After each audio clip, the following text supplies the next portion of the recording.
Welcome to Livestream Stars. I'm Ross Brand. This is the show where we feature talented broadcasters delivering high-quality content across live stream platforms. And Livestream Stars is brought to you by livestreamuniverse.com.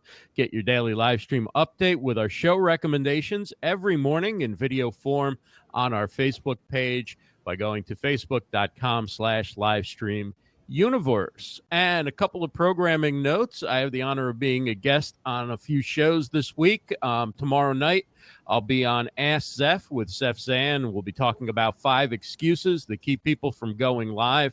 You can view that show live at zephzan.live. It's also on Crowdcast. And then Wednesday night at 9 Eastern, I'll be on the Jenny Q show talking about what else? Live streaming. And that's live on Facebook Live, 9 p.m. Eastern. I believe it's facebook.com/ the Jenny Q show. But definitely just Google Jenny Q and you can find that Wednesday night. And next Monday on Livestream Stars, we have David Vaughn from theprofitablelist.com. He's always got insights on what's happening behind the scenes in the world of tech. And now to tonight's guest. Rachel Moore is a super talented live streamer who hosts the Let's Livestream Twitter chat, the Laugh and Learn social media show on Huzzah. She works with clients at Really.Social and shares social media and business tips and news on her regular Facebook broadcasts. And Rachel, you have some new projects coming up. You're working on putting together a meetup for small business correct. owners. I've actually got the meetup group going. It's called Really.Social Small Businesses, and yeah, it's on a roll, and we're building it up. Oh, that's great. And you had mentioned to me when we were chatting off air that you were going to do a podcast, or you're thinking about a podcast Yes, me and everybody else. It's usually it's either author a book or do a podcast, and I'm not authoring a book. I don't think anyone wants that. I could probably do a comic strip, and that'd be about good. No, I really have been delving up or thinking seriously about doing a podcast, and my big thing is that I love small businesses. I love all the things that they do in the different industries they're in, and I really can appreciate the struggles they have, particularly with marketing. So what I hope to do is a podcast focused on how small businesses are using social media, whether they're misusing it, really using it well, or just sharing their perspectives. Small businesses do rock, Mitch. They're sharing those perspectives so the rest of us can learn and grow and figure out what the best ways are forward. My big mantra is let's stub our toes less. And if that can help people stub their toes less, Right. Let's do it. So before we get to the video stuff, where are small businesses stubbing their toes? Where are they coming to you with issues, questions, problems in using their social media? Well, for one thing, I think small businesses many of them are thinking they don't need social media. And that is such a fallacy anymore. Think back to the days when websites first became a thing, and many of them were convinced I don't need a website. Obviously, that's no longer true. The same is true today for social media. You have to have a social media presence. You have to be able to be available to people aside from your website. In addition to a storefront, in addition to a customer service outlet, they're expecting you to be there. And so I think that's a huge misstep. And then I think businesses, might decide I want to be on this one because I'm used to using this one, whereas their audience is probably not on that platform. They need to try something different. You really just need to go where your audiences are. And lastly, the big one, hey, Alessandra. Lastly, I think the big misstep that small businesses make on social media is they just see it as a big billboard. And it's all about, I have a sale, I have a product, I have a thing, you need to come to me. Instead of actually trying to make it a give and then get, where they're trying to educate or help or provide resources to their audience and their customers, and then building that credibility and trust so that they do seek them out when they need those actual resources from the small business. So a lot of stub toes. So it sounds like in the day-to-day execution, it's not engaging enough with their potential customers, their current customers, people they want who were customers, whoever seems like a fan, to engage with them and hope to convert them. And that is something a lot of businesses don't seem to get, right? Agreed. I think that they, well, and the other misstep they can make sometimes is they just assume that, well, I'll just have our receptionist do the social media, or it's like that thing. If it does what you want it to do, what you hope it does, it's eventually going to grow beyond your poor receptionist, what she can accommodate with her hours and resources and such. So it's far better to let me get somebody who can dedicate time to it, give it the attention it needs, and hopefully get that going. But it's a hard thing to do. It's a hard thing to recognize and resource for, and nobody wants to spend the time or money on it, yet it's such a huge need. For small business owners, and particularly for solopreneurs who have a company under a name, but they also are largely identified with the company, where do you advise them as far as, should they have an account, a personal account and a company account? Should they have an account under the company name but use their image rather than the logo as the avatar? Where do you come Honestly, down on that kind of it's thing? very much going to depend on the business, obviously. I do recommend that any business have a Facebook page. I think that's a smart thing to have. I mean, it's almost secondary to having a website. It's just that home plate for people to come find you. That said, you can share events from there, but then you can also tie things from that. You can have your own, your individuals from the business possibly do things with either their own profiles, or they can create groups. Facebook groups are a fantastic way to engage with specific subsets of your customer base, or if you have an influencer, someone in your company that has a special place that's their niche and that's where they hang out, they can go have a group that ties and brands back to your Facebook page. But I would say a Facebook page is pretty much a no-brainer for everybody. Though, as anyone who works in Facebook knows, it's a little harder all the time to get any traction from your Facebook page without putting some dollars behind it. So that's a hard thing to stomach. But yeah, I think it really is going to still depend largely on the type of industry and the company. And how do you determine what you're going to post on your own Rachel Moore social properties, and what you're going to post under, Really.Social? The way I've shook out my social media is my Facebook page is primarily targeted toward the topic of Facebook. I do make it a little more personal, but anything I post from my Facebook page is about Facebook or just some general trends, which frankly is not hard to find because Facebook's so prevalent in the news. But I tend to share that stuff on there, and then also anything that my business is putting out that could be of use to the people that are on Facebook. That said, I also have a couple Facebook groups I run, and I let those kind of break out into some different subsets that are not specific necessarily to Facebook marketing, but they're just more about the people that I want to engage with. So and it really is, it's an ever-changing thing. I mean, you've seen I get on it each week on Facebook Live and just talk about what's coming out for that week's newsletter. And that's one thing that I use it for.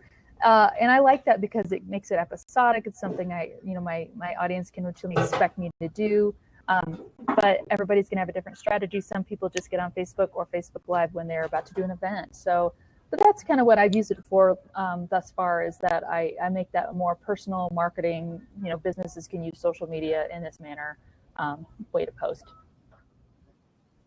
And on Twitter you have the Rachel Really. It's at Rachel_Really. Is that your Twitter handle? Twitter handle, right? And that's what you use on Instagram as well. And that's, for that you use a combination of business and personal, or largely business. How do you kind of divide that up? I have gravitated more toward only using it's Really.Social is my Instagram handle, and I've been using that primarily. And I actually had a client ask me about this the other day. And Gina, I'll get to your question in just a moment. I had a client ask me about this, do you recommend I keep those two things separate? And this gets into an area where it kind of drives back to your question about, do you make a brand separate from the individuals that work in it? I think we're arriving to a new spectrum where it's far more normal to see a professional brand represented in concert with that personal thing. With that personal presence. So I have coupled my Instagram, and I actually need to make sure I segue that a little more succinctly to say, hey, if you want to find me, you want to go to this Instagram account. but I share personal as well as professional images and messages on one Instagram account. Just like I do on Snapchat, just like I do on Twitter, because I feel like if you get really social, you get Rachel Moore. And conversely, if you get Rachel Moore, you're going to eventually get really social too. That's just part of my life and my business. And I feel like people today are used to realizing they're conducting business with a flesh and blood person. I always drive back to the Wizard of Oz analogy where, yes, you've got that big, brand might have had that big smoke and mirrors image. There's just still this guy behind a curtain. That's the guy that you're going to be doing business with in the end. So let's just leave that big smoke and mirrors behind, just get right behind the curtain. And I think that's where social media is heading. It's becoming a little more personal media, if you will. Right. So when I saw you first on video, I don't know, couple months, 3-4 months ago, somewhere you burst on the scene, or I just right, and you started doing Twitter chat, and you started doing shows and everything. And the first time I saw you, I said, she's got to have a background in broadcasting. She's just too poised, being on shows by herself, right, on like a platform like Blab, and just sitting there happily for an hour going over, providing value. So tell me, what is your background? I've been curious to know as far as broadcasting goes. It's varied, and let me just say that I'm one of those people that did the I'm going to go to college over a 20-year period before I actually finish. To just admonish, anytime I hear about a teen or someone who's like, oh, I thought about just dropping out of college and finishing later, I'm like, no, just finish it now. Seriously. But I did. I went through a long stint of going through multiple educational facilities and institutions. I have a bachelor's in communication, a Bachelor of Science in communication. But through that, I did a lot of film criticism. I did some, journalism tendencies. But I also have certification in radio and TV broadcasting. I got that way long time ago, back in the 90s. And right after graduating with that certificate, I went and worked for a radio station part-time. And it was just a small town, as most people start out when they graduate with a radio anything. Start out in a very small market. Usually it's just no one becomes Don Imus or Howard Stern right off the bat. That's the lucky star kind of thing. But I did. I was always working by myself. I was recording PSAs, spots, but I was on air by myself. And I think there was maybe one time in 3 years that I had someone on with me. So it really is a matter of just faking it. I'm engaging. Here I am. I'm talking by myself, and I'm just going to talk like I have got a convo going here, right? And frankly, Ross, and I bet you found this too, is that I've actually found platforms like Blab or Fire Talk and Huzzah and stuff a bit easier, because it isn't just you broadcasting to the masses with absolutely zero feedback anymore. I can see that there's a sidebar chat going and questions and things like that. So to me, this is like even better than all that. I don't quite have to fake it so much. Granted, if you have 0 people watching, you're just kind of going to go, and people are going to watch the replay later. Hopefully they gain advantage from it. But I think that's where, and you probably agree with this too, any good broadcaster would, your content has to be good. I mean, if I could just start up anything, any live stream is to start, well, let me tell you about this lovely bench I'm sitting on. I'm just going to talk about my hair. That's so boring. So, you might get a few people viewing, but is that adding value to anybody? It's not. So if you're adding value, you can talk by yourself. And sometimes you will have to. And I think I can get my radio background. Those little quiet afternoons in the small town radio station is where I got kind of comfy with just being like, it's just me. It's totally fine. Right. And, my background's, I worked in radio for a while. And I mean, the platforms, when I discovered Blab, it was like, this is basically like talk radio with webcams. I had never done any video before that. I think I'd used my webcam twice I would never before have guessed that about you. Seriously. I've still never done the the Periscope, the cell phone one-to-many thing. I've still never done that. Maybe someday. But this is more like doing radio. I'm here with a microphone and a headset on. I don't really think too much about the video. Did you do any video before you started live streaming? I had not done a ton of video, but I had done a ton of musical theater. So I have had no problem getting up in front of a lot of people and portraying a character, and then that eventually led to just getting up. I used to be a worship leader for churches that I was involved with, so not really a problem with getting up in front of people and just spotlight, here we are. Right. And I will share too. I mean, I've had one of the reasons I'm very self-deprecating is that I just think I love if I can crack people up, even if it's at my own expense. It's totally fine. I actually fell off a stage one time and had people cracking up at that. I'm like, well, I'm not hurt, not eternally hurt, and they laughed. It's totally cool. So, of course, now everybody's like, oh my gosh, she totally fell off stage. Yes, I did. But that's part of my shtick, if you will, is I just like, it's just me, right. And I'm a normal person, and I have always thought that, well, I feel like I can handle the abuse and the embarrassment maybe more than other people, so maybe I get a healthier share of that than other people do, and that evens out. It's a wash. So and thank you, Jeff. I figured you'd probably agree with me and say that's the way to go.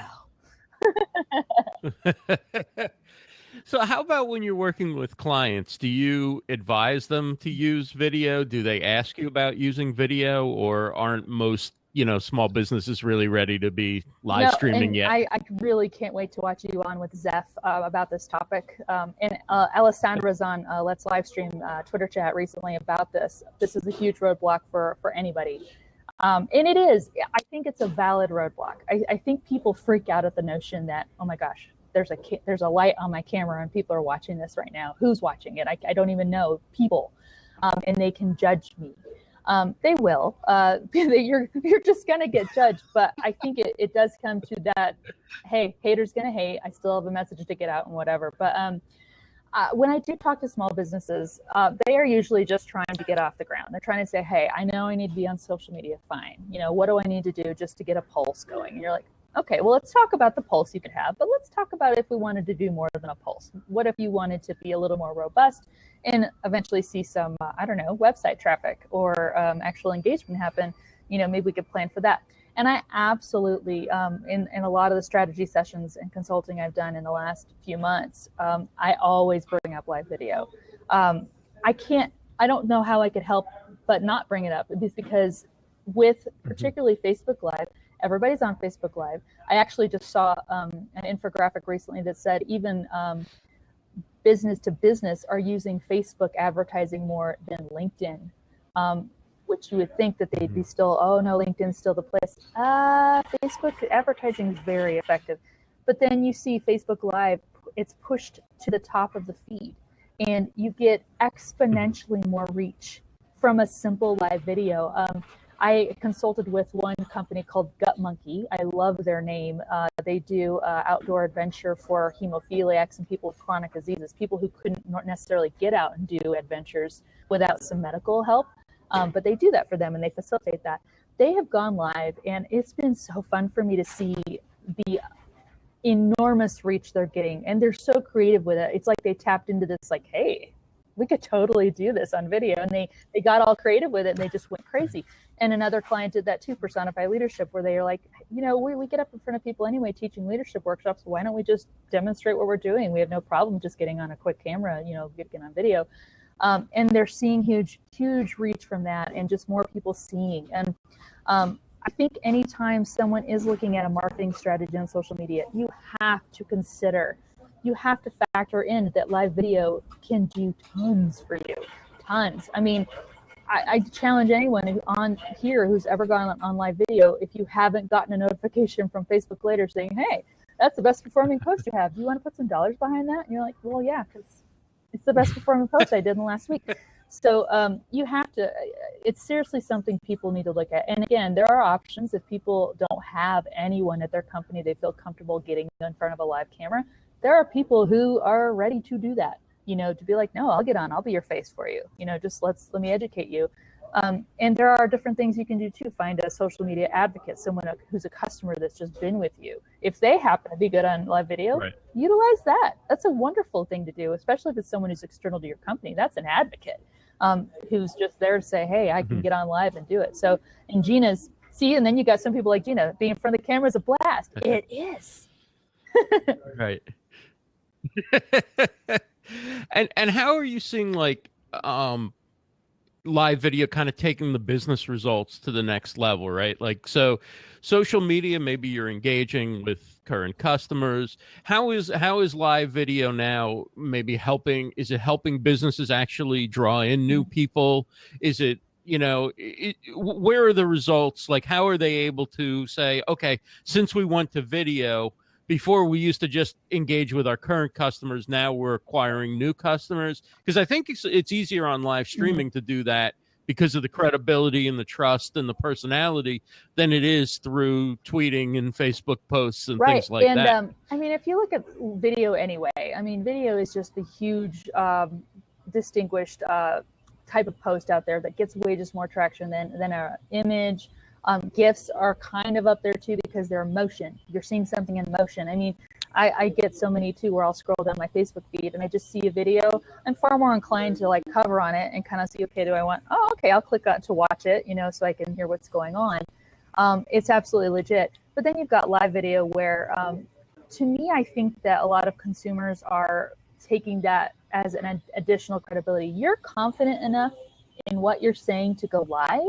You're not going to pre-produce it. You're not going to try to make sure, I'm going to do 10 or 12 different takes to make sure I just nail it just right, get the right inflection. Instead, you're confident enough to go online and let people take that and roll with it. Again, that leads back to that obstacle. People are like, we ask, but what if I misspeak? What if I stumble? What if I stutter? It's like, are you human? Do you stutter in real life? You're having a conversation with people. It's okay.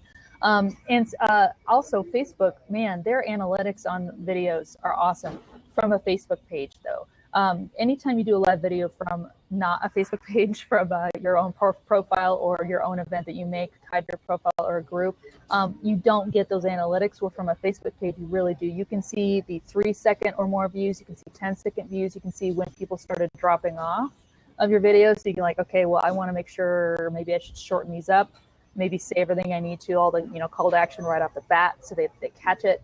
And then you're able to now see the reactions. So if people are loving your video or crying at it or they're getting angry at it, you're able to see all that. And you really are, man. You're able to get that instant, it's almost like the rating system of broadcast TV, where you're able to be like, oh, okay, people are loving it and hating it or dropping off, not caring about it. Let me adjust my strategy there, there. And so I think we're just going to see more analytics come out for live video as it continues to grow. And particularly, Facebook's kind of set the bar that it's a big deal. So we really should be seeing more from, and even third-party providers of analytics are just going to be stepping in and be like, hey, $10 a month and we'll give you analytics on that live video, Yeah, even uploaded videos, if you upload them natively to Facebook rather than put them on YouTube and then put a link or whatever, even those do very well in comparison to image posts or text posts. Because I've been doing, I record my update that I do and then I just upload it because I want it to be tight. Yeah. So if it's not, I can redo it.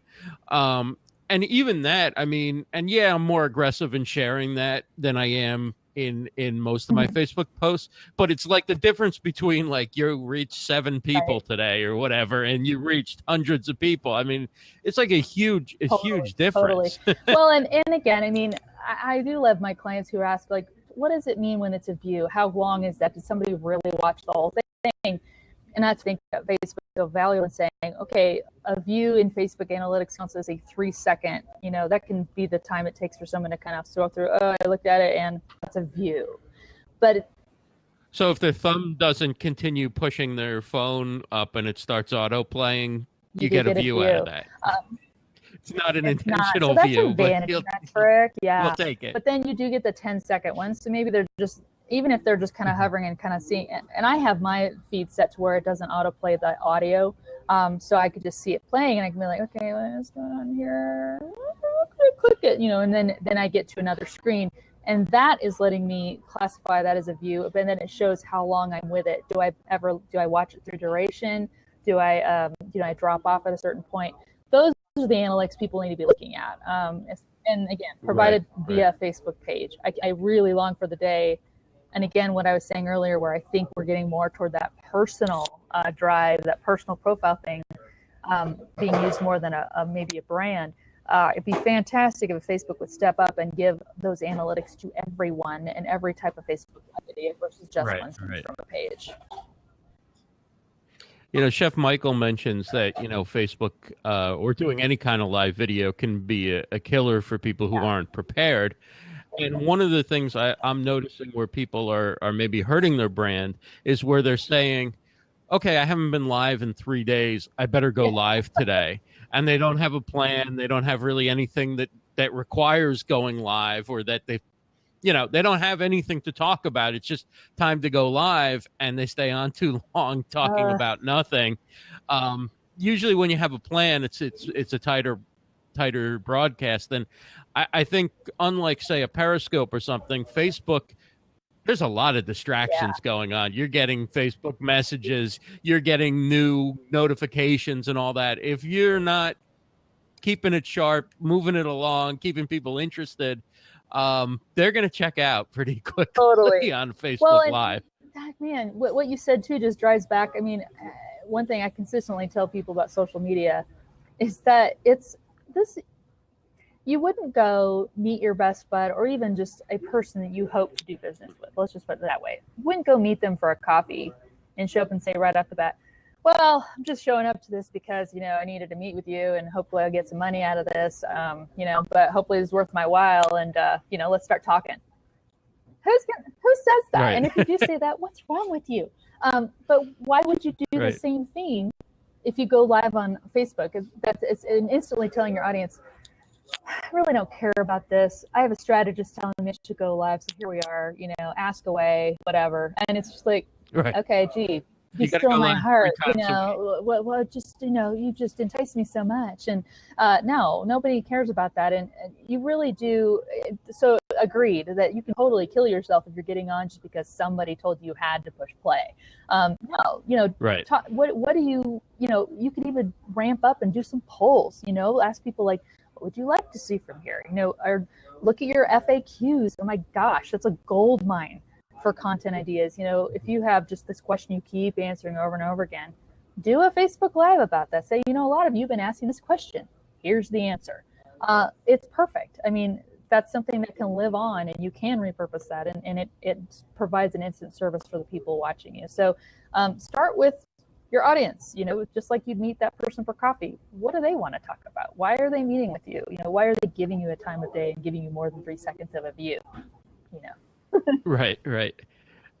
Jeff asks, how much planning do you do to prepare for a particular broadcast? So my Facebook Live broadcast, again, I get on each week. I put about as much time into it as I do for prepping my actual newsletter. My newsletter is very simple. I do 3 things per week. I do a really social tip video, which is just usually under 5-minute video. It's about one way to use social media, one feature. Then I do my vlog or blog post for the week, whatever that one's about.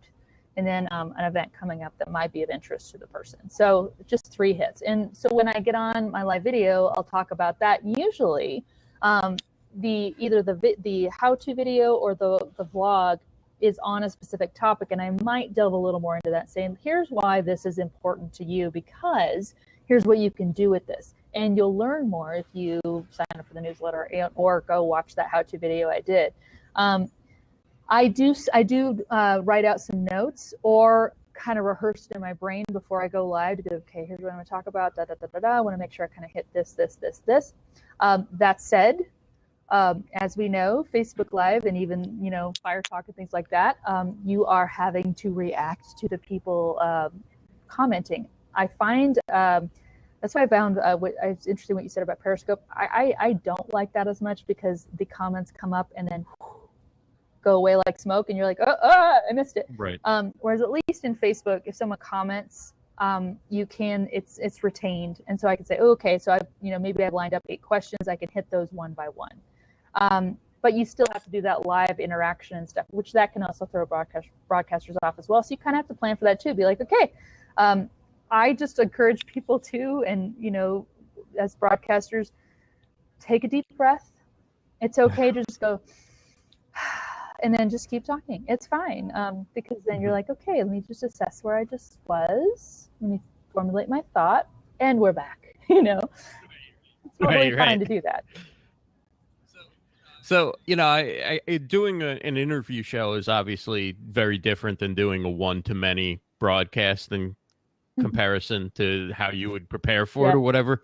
But obviously, when I have somebody like Rachel on, I really don't have to prepare because whatever comes to mind, I can ask her about, and she has an answer. I might like to talk a little bit. Sometimes I'm in my networking group. They're always like, and Rachel has words, and I'm like, I know. I'm gonna. I usually wait for the best. I mean, it is that you're very knowledgeable about a lot of things, so it's not like, oh, we have to keep it in this lane, or I might ask a question and get silent. Well, and that's the thing, Ross. I don't know everything. I think there's huge growth to be had when I'm like, I don't know. Can you just tell me what that means? I have no idea. Right. I'm not going to know everything. Other people do know things that I don't know, and thank God for them. So talk about what you do as far as football goes. You do social media with Denver Broncos? I do. It's not once. So they have an unofficial. We are not paid. I wish we would be. Oh God. But we have an unofficial Broncos hashtag, and it seems like it changes every year. Although I think the last 2 years has been the same. It's hashtag We Are Broncos. It's sponsored by 9 News, which is a local NBC affiliate. And essentially, yes, football, Denver Broncos.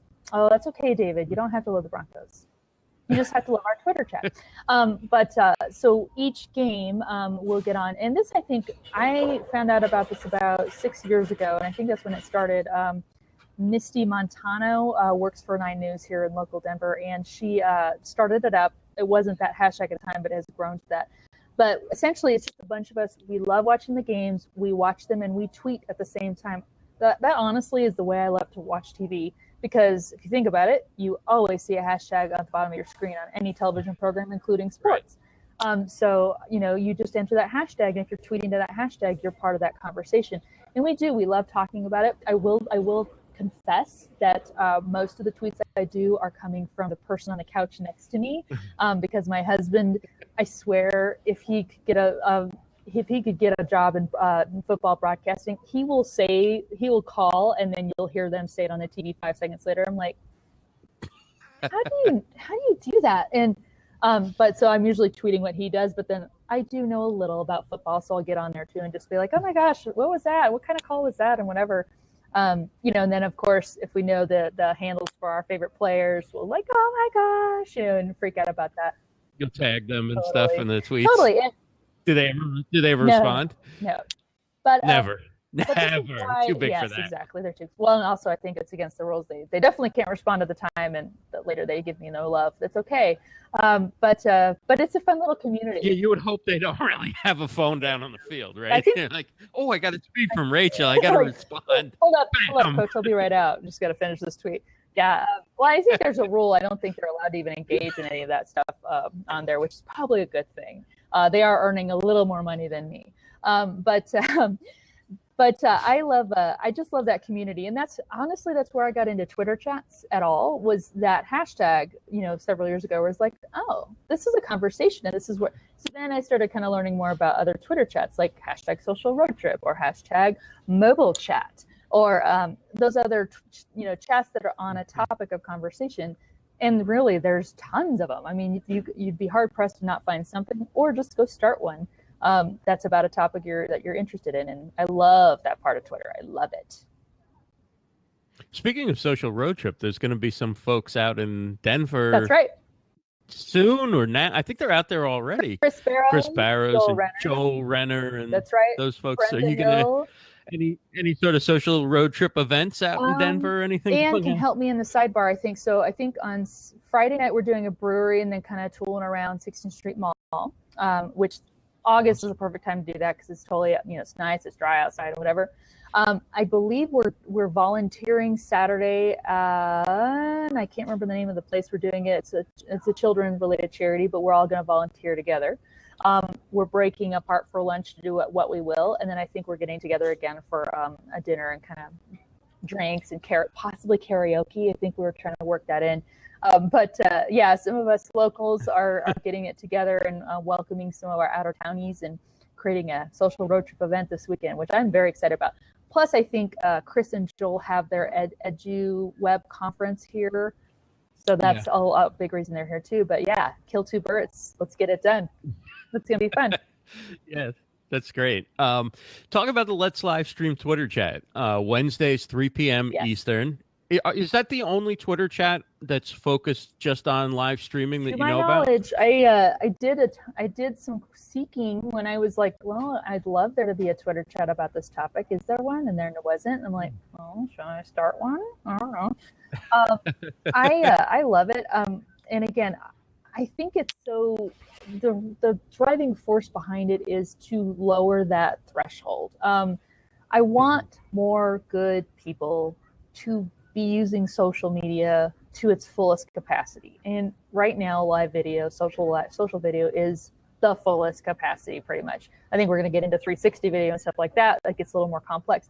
But anyone with an app on their phone can go live right now. And I would love it if more people would. And a big part of the hashtag Let's Livestream Twitter chat is to put that knowledge out there. Let's talk to the people who have really built some following or creating revenue. Yes, Wednesday, 3 p.m. Eastern time. And it's hashtag Let's Livestream. But it's really primarily to provide that as a resource, saying if you don't know about going live, if you don't know what the stats are or how to do it or anything, go lurk on that Twitter chat, engage and ask questions of the experts we have on, or we have open forums sometimes, and let's learn from each other, because I would love it if everyone who gets in that Twitter chat eventually goes live and starts seeing some success from it, whatever their goals are.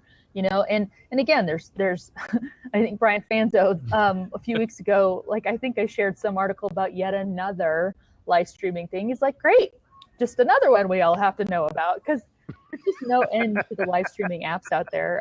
Periscope, Facebook being the most popular and well-known ones, but there are tons of them. And so just finding whatever one fits you. I mean, if it is Periscope or Facebook or something different, go find that and be on it and tell your story, as Chocolate Johnny would say. John from Australia with his chocolate business, he would say that. He's like, if you're a human, you've got a story, and someone wants to hear it. Right. So get on and tell it. And I love that mantra to do that. And then Joe Wilson also, love his saying that we're all famous to a few people.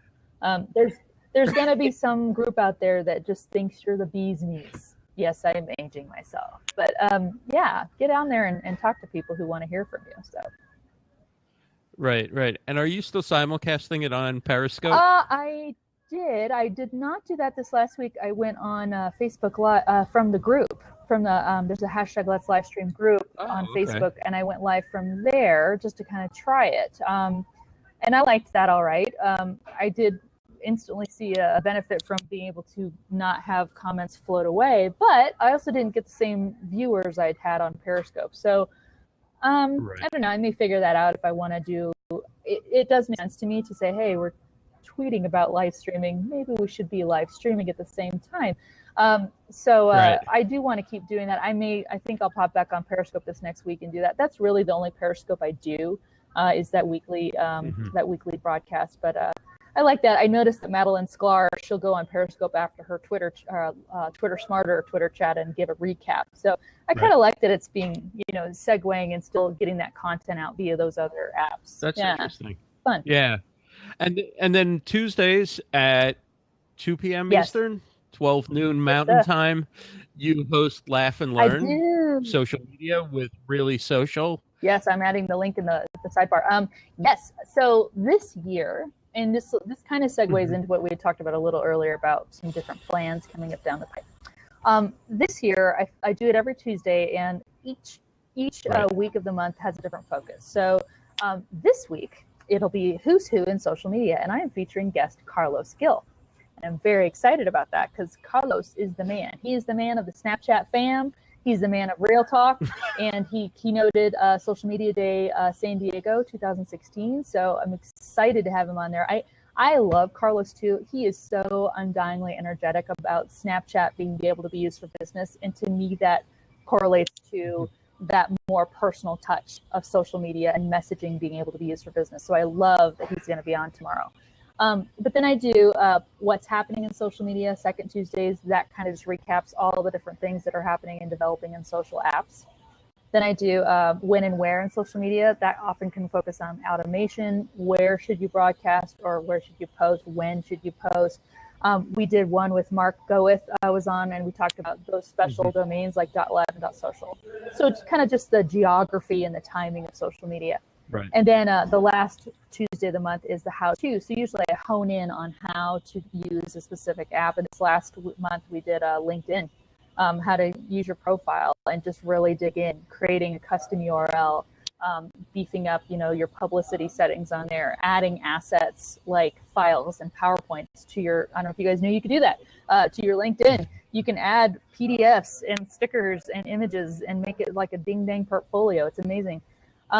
Right. So that's what we're doing this year. And then I am segueing that into next year. I'm going to turn that show into much more of a feature on social businesses. So people, those businesses that are using or misusing social media, I want to give them an opportunity not only to talk about what they've learned and what they're succeeding at, but also to tout their business.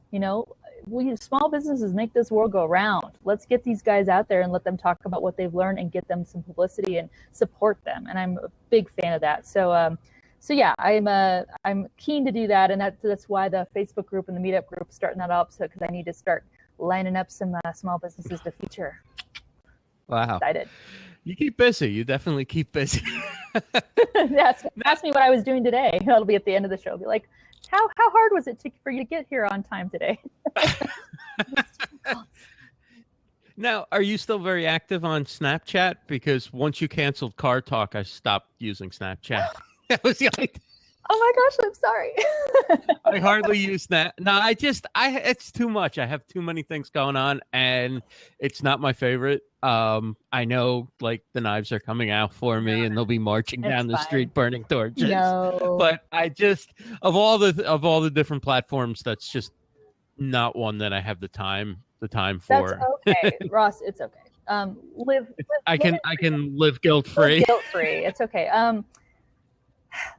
I will say I love Snapchat. I actually had kind of a quiet week this last week because I was really busy on my business, and I'm like, I'm not getting to it. But and I'm sorry about Car Talk going away, but I just wasn't in the car that much in the morning. So, but I love it. I do love that it's really put a spotlight on private messaging. That it is used. Yes, you can share stories, and you now can share memories in your stories where you can do a little more produced messaging out there. But the whole crux of it is that one-on-one private snap or message you do with somebody. And I love that. Oh my gosh. When I got on Snapchat, it so enhanced a lot of the Twitter relationships I had. And then it really led to a ton of new Facebook relationships. I will say that being on Snapchat, before, my Facebook profile was completely locked down. I didn't friend anyone professionally.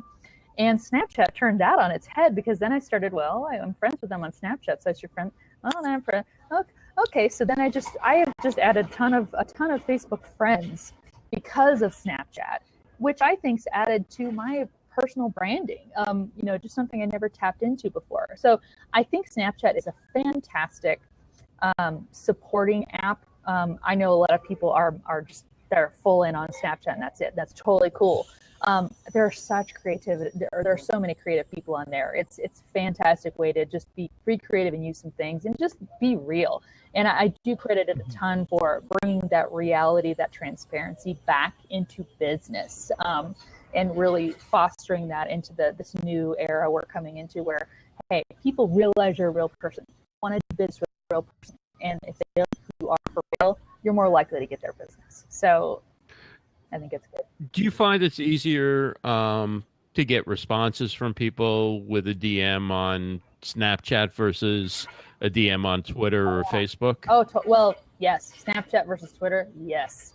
There's a far cry. I think we're also over DM'd on Twitter. I will, obviously, if I know somebody and I've had some correspondence with them and I know them in that space, I'll totally DM back and forth with them. But honestly, we're definitely, I definitely use Snapchat, the messages on Snapchat more, and Facebook Messenger. I'm a huge fan of Facebook Messenger. Yeah, I think that particularly the part where in Snapchat, unless you go in and see that message within 24 hours, it's gone. So you really lost that opportunity of, oh my gosh, what did Ross just say to me? I lost it. I didn't check. I forgot. With a DM that is also gone in 24 hours? Not on Twitter. Snapchat's got a shelf life. On Snapchat? Yeah. Oh, okay. So when I log in once every 2 weeks, I'm probably missing a lot of messages. Sorry. Yeah, it's and now you can save a snap. So Ross, if you messaged me and I went in and saw it, and it was some text or something, I could pull my finger down on it and it would save it there, and it'd always be in that conversation. So that's a great contextual way to keep some history on whoever you're talking to. Oh, Ross said he loves chocolate cake. I'll have to make sure I mention that next time. Mm-hmm. I don't know if you do, but I love chocolate cake too. But yes, if you don't look at those notifications, if you don't look at those private snaps, they're gone. And that really does detract from relationships. Now, that said, I've had oopses where I get in there and I accidentally tap the back button or whatever. I'm like, I didn't see what they said. So I know, that's happened to me too. I'll message them and say, I'm sorry, I was just reading it or listening to it and I hit the back button. Can you say it again? Or I totally want to hear and respond. Nothing wrong with that. But I think if you do start letting those messages go by the wayside, you lose those relationships. And I know people who've made business revenue and gained clients from Snapchat because, again, that real person. Right. So, yes, and I will share my Snap code. I see everybody sort of kind of talk about Snapchat. My Snap code is Really.Social. But yeah, and you guys can find that on my website too. But I love that. I think that adding that private messaging component to people, whether they use Snapchat, which so many people are now, or Facebook Messenger, or yes, Twitter DMs, or even WhatsApp, texting, messaging, stuff like that. Mm-hmm. I think that's a key thing people need to be providing for people. Yeah, I prefer Facebook Messenger, but I'm wondering now that you're saying that, maybe either I should check in every day on Snapchat, even if it's just to check messages, or deactivate altogether, because otherwise maybe you come across as rude if people are sending you messages. Or I guess they kind of know over time, like I've never seen a story from Ross in 6 months or something. He probably isn't the most active person. Well, and I know one thing I really like about Snapchat that I've heard is that a lot of older people, like elderly, are getting on, and they're not necessarily broadcasting, but they're watching. That's how they're engaging with the outside world. They're like, I just want to see other people's lives, and can I get to know them that way? And I think that's awesome to bring down those silos. And that's just another one. Now, as far as Snapchat, you can set it to where it'll notify you if you've got a new Snapchat message. If you aren't getting notifications, you aren't missing anything. But everybody's got to pick. There are just too many apps out there to be on everything. Some crazy people like me make too much of an effort to try that. And we need to dial it back. But you find where your best audience is. I have discovered I don't roll with Periscope. I'm just not huge on Periscope. It's just not my strong app. I love Snapchat and I love Twitter, and I really dig Facebook, my Messenger and stuff. So you just need to narrow down what makes sense for you in your humanity and realize that I'm only one person and I can only get on so many. And that's okay. We're talking with Rachel Moore of Really.Social, Really.Social, the Let's Live Stream Twitter chat. Rachel, are there any other video apps that you use? Do you use Busker? Do you use YouNow or any of these other, Daily Motion? Well, I will say that as an Android user, I don't have a lot of options. This is why the next phone I get will, alas, have to be an Apple product, because with the Android, I often don't get apps. I haven't even checked recently to see if Busker's available on Android. I should check that. But I find that usually I'll hear about these apps. Oh, that's great. When's out? I'm like, awesome. When's it coming out for Android? And then, the ship has sailed. It's a huge, it is a big deal, I think, for someone like myself who's trying to stay up to speed with all these apps. Well, I can't get in it because I don't have an Apple product. So, honestly, right now, I do focus on Facebook Live, Snapchat, which does have live video component to it, and that you can have a live messenger thing going on with people, and it's a little bit instant with the whole 24-hour shelf life. I can work with Periscope. I don't choose to. I very much want to start getting more into YouTube live streaming, because YouTube's just fantastic in that. I mean, it is the #2 search engine to Google. It's big time. But I'd like to get more into that. But I think that, just as we've seen with Blab, I mean, because there are different types of live stream apps out there. Blab was a multi-person one, multi-seat one, just like Fire Talk is and Huzza is. We wouldn't have Huzza and Fire Talk and Crowdcast had we not had Blab. So each of these apps can serve as a wonderful stepping stone to what's next. Facebook, as we know, is probably going to multi-streams in the future where you and I can have this conversation just like this on Facebook Live directly. So that's going to add a lot of capability to it. So I love seeing all these apps come out and learning what they do and what they don't do, and just seeing how that's just going to keep escalating the quality of and what the offerings are to standard users. You know that now on Huzza, you can actually press a button and go to Facebook Live. I did not. I haven't. I need to go check that out, apparently. You need to watch my updates. I do. I do. When can I have time to do that? I need to. Kidding. But seriously, you can. It's a new feature. You can literally press a button on Huzza. You have to request it, but you can do that through your dashboard. Totally requesting it. I was using OBS. You don't need an encoder, anything. It's just one click and you're on Facebook Live. So you do your show as we're doing this here, but you just go and you click the button on the left side. Jen from Wine Antics had showed me how she can do it on her show, and it's a piece of cake. Everybody's like, we just want to make sure you can go on Facebook Live too. It's like, and I've kind of had written off Huzza a bit because I find that this is a more stable platform, and it's just very easy for me to like run the show and between the chat and the cameras and everything going on Fire Talk. But I think I have to give Huzza another shot, because even though I have Wirecast, which I use for doing my updates,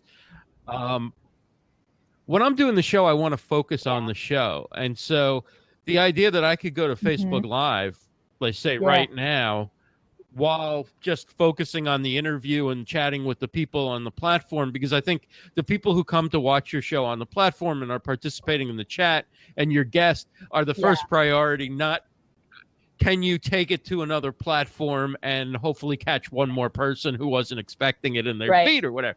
But if I could do it by simply pressing a button and get that exposure, it's got to be something worth trying, right? The thing that I've been doing, and again, just used OBS the last two Huzzas I did. I kind of think I crashed and burned the first time because I know what happened was, and thankfully you helped me because you just were like, Rachel, mute one of the tabs. I'm like, duh. That is a brilliant suggestion. And so I did better this last time, but I still have to have my phone or a tab open where I can see if on Facebook Live if someone's asking a question, because you still want to, if you are going to that other live stream platform or app and you're able to engage in that where people can actually ask real-time questions, you still want to say, okay, and we have a question from Facebook Live about blah, blah, blah, blah, blah. So that still makes it challenging. It'd be nice out there, whoever's developing apps, if you would make it so that any comments coming in could all be filtered into one spot. And then we could all do that. But it's probably not going to do that because they just really want you to use one app over the other. But, see, David, I know I've got these ideas. Crazy. One of those girls. Jim Collison, who was on last week, was mentioning, and I don't remember the name of it, but there's some sort of free chat app that you could use if you wanted to, like, say, embed your broadcast on your website or whatever, and then stream to all these different places, and you just tell everybody to use the same chat app. And so everybody's chatting in the same, there's an app for that. Thank you. You definitely are going iPhone next time, aren't you? I got to. I remember I had to wait 5 weeks for Facebook Live. That was murder. I was like, oh my God, everybody's going live but me. I can't stand this. So it was rough. It's rough. I bought an iPod Touch back when Anchor came out, thinking that I was going to be, because I was using that like for questions. Like I'd ask people to leave questions and I asked them on the show. But I just, Anchor became another thing that was like too Yeah, many things to I know. I follow. heard so much But I about it. love having the iPod Touch that I can just use when I'm at home to like try out like iPhone app. So it's another option if you're like stuck in the middle of a contract Well, and or you know, whatever. my daughter's got an iPad, and I used that to download ghost codes, so I could actually go add myself to ghost codes for Snapchat. But I don't check it because it's on her device, not mine. So, whatever. It's just a matter of like all the big battle. I do love Samsung products, but man, they just so need to get faster apps, and that's my daughter's just smiling at me like, "That's right, I've got the device, you don't." I'm like, okay.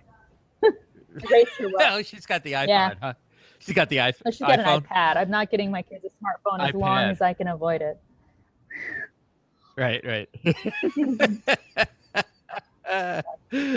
Does anybody want to hop in quickly and ask Rachel a question before we wrap up? You okay to hang out for a couple more minutes? Totally. Okay. If anybody wants to jump in, just Gina's let me know. coming in. Gina would like to jump in and send you an invite. And no, let's try it again. Second. Or just start them now. That's what it did to me. I had to allow it. Maybe. It seems like you have to invite people twice. Hey, Gina, how are you? Can you guys hear me okay? Yes, I love your screen. Yeah, I great. need one of those for my house. This is a Panera bench. It's very attractive. Yeah. It's like a banner behind you. It's like a Bill Cosby sweater. Really. That's great. It's like, eh. I'm going to have to go and get a Bill Cosby sweater now and wear that when I do my show. Yeah, we all know. So thank you so much for letting me come on.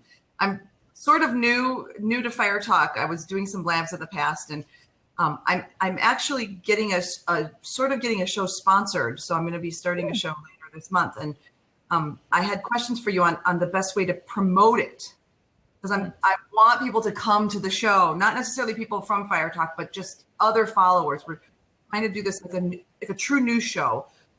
Very news oriented, articles on the green industry and other things like that. So I'm going to say Ross is a. Ross, I've talked to you before. I feel like I'm looking up at you at the Brady Bunch thing. Yes. What is that? Hollywood Squares. Yes. So there's this. Ross is what David Vaughn calls the overlord seat, although it's not as bad. It's not as bad as it used to be, like across the entire top. Yeah, and Ross, like just you should do the puppet master thing. We're like, right. You could have some fun with us. I will say, I think that Ross, I will just speak again because it's on your show and I'm allowed to because I have the guest spot. But Ross is fantastic. He's just been so invaluable to me because once he finds a show that's worth sharing, the content, if he sees it as valuable, he will share it freely and highlight it and let people know in Livestream Universe, this is what's coming up this week. That's been hugely valuable for me. And I think that, so if you can, if you find someone like that, if Ross is wonderful for that, or if someone who's like just believes in you and has that kind of audience and said, hey, I want to recommend this show to other people because it's awesome. But also, I think the consistency is so key. You have to, if you're going to be on, you got to be on. And if you're not going to be on, you have to let people know why. And here's a replay of something different instead, But they show up, and they want, if you don't show up and they say, okay, you're not here anymore, you have a ghost town eventually. So I think it is just a matter of, you've got the good content, you've got someone who believes in you, who will share it out freely, and that may be more than one person. And then just make sure you're there. But those are three kind of easy things, I think, particularly since you're already got Ross's ear right there. But yeah. I mean, it's right. In the community, it's okay to ask other, people who do, who advertise, people who we look to for answers. It's okay to say, hey, Ross, I've got this new show. Let me tell you a little bit about it. You can see. And oh, yeah. There's a group of you guys that I would ask. I would basically say, totally. Come and watch the first one and tell me what you think. And then find it valuable for future use, I would. Yeah, and I'm always looking for like good shows to talk about. So I don't look at it as a bother, but I look at it as like you're doing me a favor by providing me with info. Also, I mean, go to other people like you're doing here. Go to other people's shows, talk in the comments and stuff like that. Then when you have a show, your name's already familiar to people, and they're like, "Oh, I didn't know Gina was doing a show. Maybe I should check that out." That's probably be, so that's a great way to get people to know you, and then you don't have to do as much That's promotion. the next question. So obviously here I'm Gina. I don't even know. I'm Gina Iliopoulos, and so it's because it's a brand new handle, so I don't even know how I'm logging in. So Iliopoulos.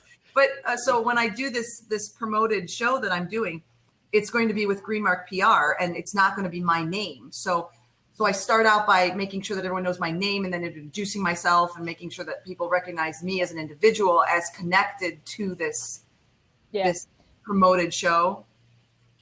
I would go ahead, Ross. I'm sorry. Go ahead, Rachel. Yeah, Gene, I ran into this similarly too when I was starting, because my company's a startup technically. We're still in the first year. So, I was trying to get the brand, that company name out. I was already out there, but I needed to try to push that too. My avatar on a lot of my logo stuff, it's me, but it's got my logo in the image. So there's a little bit of stuff there. In any of your bios, Twitter or Facebook or anything, always mention, if you can do the link, do it, but always mention the brand, and then in the brand, mention you. So there's a back and forth there. I would just say that also another way too is just keep, just saying it over and over. I think, we always kind of come up with these, good graphics that we have to put as the cover photos or thumbnails or whatever. Just make sure your brand and your face, if people know you, if people see you and then that logo, they're like, oh, okay, I'm starting to see correlate. Yeah. And one other thing I was going to say too about your show, it's totally cool to let other people know it's going on. There are some great Facebook groups that are focused on live streaming shows. I know I've got one, but I know Joel Calm has one as well. And he does leave some opportunity where you can share your show and your stream if it's adding value. That plus, like I said, I've got my Twitter chat. If you ever want to be a guest on that, say, hey, I'm doing a show. It's a live stream show, and here's what it's about. But that's just one example of guest spots where people, those of us who are also live streaming, we want to feature other live streamers and step into that and just say, hey, I actually put my link for be our guest in the sidebar. Go fill it out, and I would totally talk to you about that. But that's one way too, just be like, hey, I'm out here. Because like Ross said, if nobody knows you're out there, they're not going to be able to come see. It's just a matter of hitting it over and over, say, yes, I'm here, and that just keeps spreading. So I think you'll know a good audience. Go to Facebook and just search the groups that are about live streaming, and I could join some of those groups. And there's if you have the Facebook group app for your phone, it's got a pretty decent discovery function on there, and you can look up by topic. If you look up things like Snapchat, there's just like same thing with live video. But you just start kind of, and you do find, as you start posting and even sharing articles in those places, people can get more visibility on you and what you're doing, and it's a great way to network in there and let people see what you're doing. Great. So but when you join a group, you have to join as an individual, right? You can't join as a business, right? No. So again, correct. Put that logo or that name, somehow combine it so that I'm associated with it. Okay. Yeah, add it to your profile, say what your position is at that brand. So people, if they go visit your profile, that's going to be front and center. And also, think about your cover photo. Obviously use Facebook, your profile, how you want to use it. Everybody's got different reasons they want to use it, just professionally or personally, or a mash of the two.